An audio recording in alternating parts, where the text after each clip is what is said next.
Bismillahirrahmanirrahim. Assalamu alaikum. Today, we are diving into a fascinating and rapidly evolving area of research, the gut brain axis. This intricate communication network between our gut and brain plays a crucial role in regulating mood, cognition, and overall health. Today, we recognize that our gut microbiota not only aids digestion but also influences mental well being, stress responses, neurological disorders, and most importantly, GI and liver diseases. Understanding this connection opens new doors for treating conditions like anxiety, depression, neurological diseases, fatty liver, and functional GI disorders. Let's explore how the gut and brain interact and why a healthy gut is essential for a healthy mind and physical health. Bismillah Rahman Rahim. Topic assigned to me is gut brain axis, understanding functional GI disorders. The learning objectives of my today's lecture are: first, to understand the gut brain axis and its role in functional GI disorders, and second, to recognize key mechanisms including visceral hypersensitivity, dysmotility, and dysbiosis. Have you ever had a patient who keeps coming back with persistent bloating, pain, or unexplained GI distress, despite normal endoscopy, imaging, and lab tests? I'm sure answer is yes with everyone.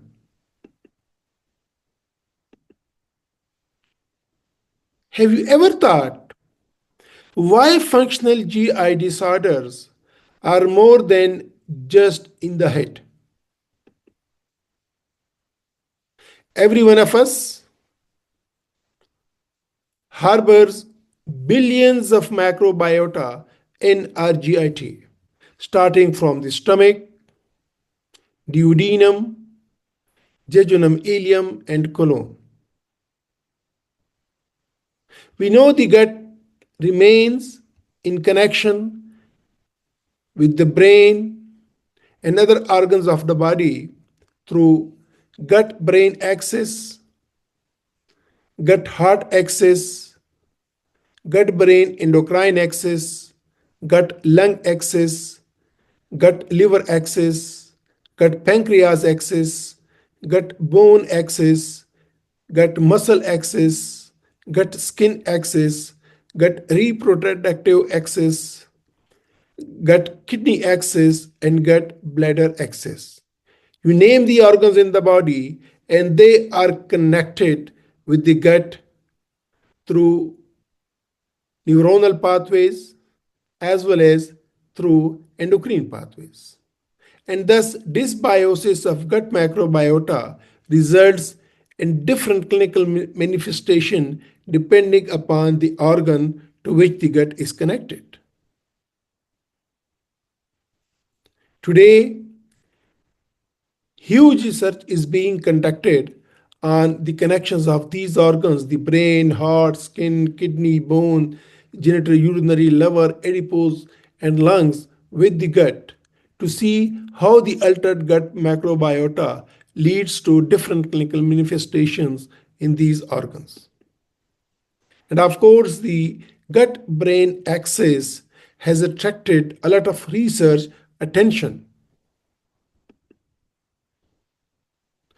If you go deep into the gut brain axis, it's a bidirectional communication that links the central nervous system in the brain and enteric nervous system in the GIT. This network influences the functions of both systems, the brain and GIT, affecting mood, cognition, digestion, and overall health. This axis has specific components. The first is the neural pathways. Second is the microbiota. Third is the chemical signaling. Fourth is the immune system. And fifth is the psychological and environmental stress. So to understand the gut-brain axis in its true way, we need to understand different neural pathways involved in this axis, the microbiota, then the chemical signaling, the immune system, and the psychological and environmental stress. Let's see some details about the neural pathways. The first neural pathway is that of the vagus nerve. It's the primary route of communication between the gut and the brain. It transmits sensory information from the gut to the brain and regulates digestive functions like motility and secretion. The second component of the neural pathways is the enteric nervous system. It's also known as the second brain. The enteric nervous system has its own network of neurons within the gut wall that interacts with the CNS to manage digestion and GI responses. The microbiota, the second component of the gut-brain axis. We know the gut is home to trillions of microbes, collectively known as the gut microbiota. These microbes produce metabolites such as short-chain fatty acids, neurotransmitters like serotonin, dopamine, and GABA, and other bioactive compounds that can influence brain function. Imbalances in the microbiota called dysbiosis are linked to mood disorders like depression and anxiety, as well as neurodegenerative diseases. Thinking about the third component, that is the chemical signaling, it comprises neurotransmitters. The gut produces over 90% of the body's serotonin, which plays a crucial role in regulating mood and GI function. Cytokines, the second component of the chemical signaling. The immune system in the gut releases cytokines during inflammation, which can signal the brain and impact mental health. And the third is the hormones. Gut hormones such as ghrelin and leptin affect appetite, mood, and cognitive functions. So the third important component to understand the gut-brain axis is the chemical signaling, which comprises neurotransmitters, cytokines, and hormones. Coming to the fourth component, that is the immune system. The gut-associated lymphoid tissue is a key part of the immune system, constantly interacting with the gut microbiota and the central nervous system. This relationship can influence inflammation and neuroimmune pathways. The fifth and the last component of the gut-brain axis, these are the psychological and environmental stress. Chronic stress can alter gut motility, permeability, leading to leaky gut and microbiota composition. creating a feedback loop that affects the brain through inflammatory and hormonal pathways. What are the gut derived neurotransmitters? They play a crucial role in influencing brain function and behavior primarily through the gut brain axis. Let's have an in depth look at how they exert their effects.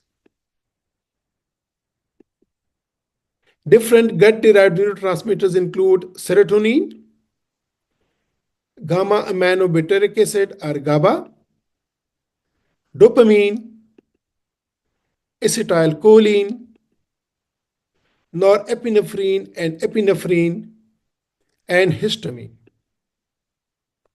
Let's take the first one, that is the serotonin.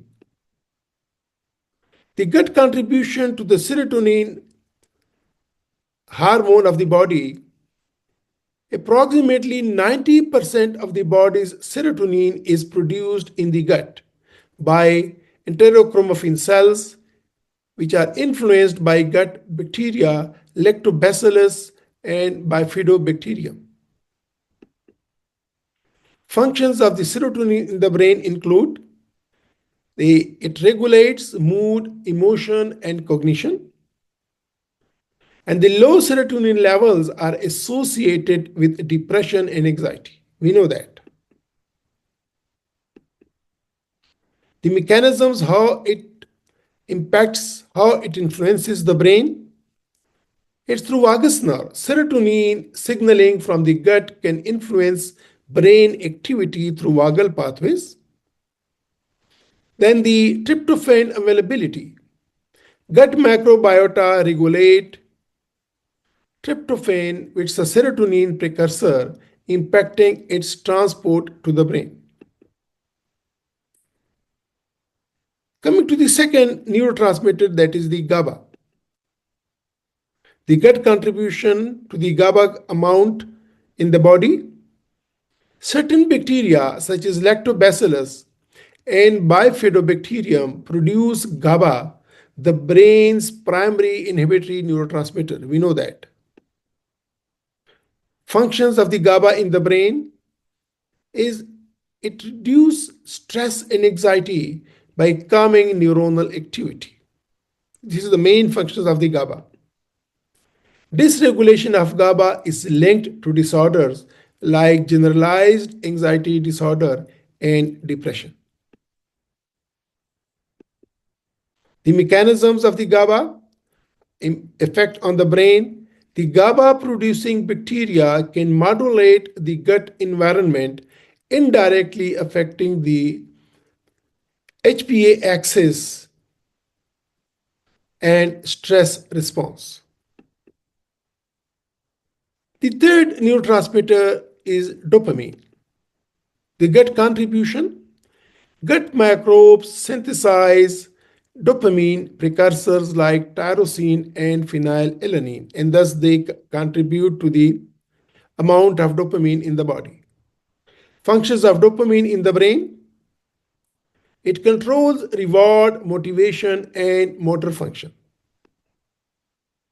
Imbalances in the dopamine are linked to Parkinson's disease, addiction, and depression. The gut contribution and then the mechanisms. Dopamine itself cannot cross the blood-brain barrier, but its precursors produced in the gut can be transported to the brain for conversion.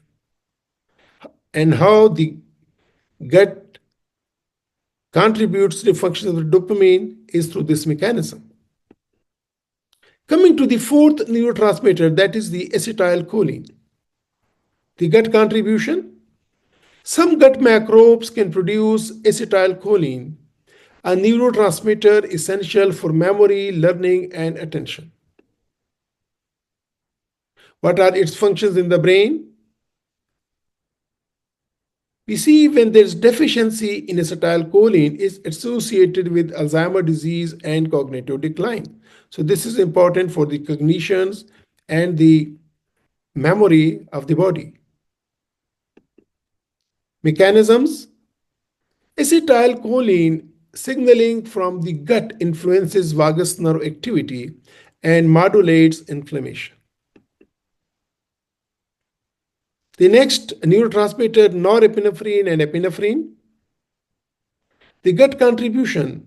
Gut microbes such as Escherichia coli and Bacillus species produce these catecholamines. What are the functions of these in the brain? They regulate alertness, arousal, and the fight or flight response in the body. The imbalances in the norepinephrine and epinephrine are linked to stress-related disorders.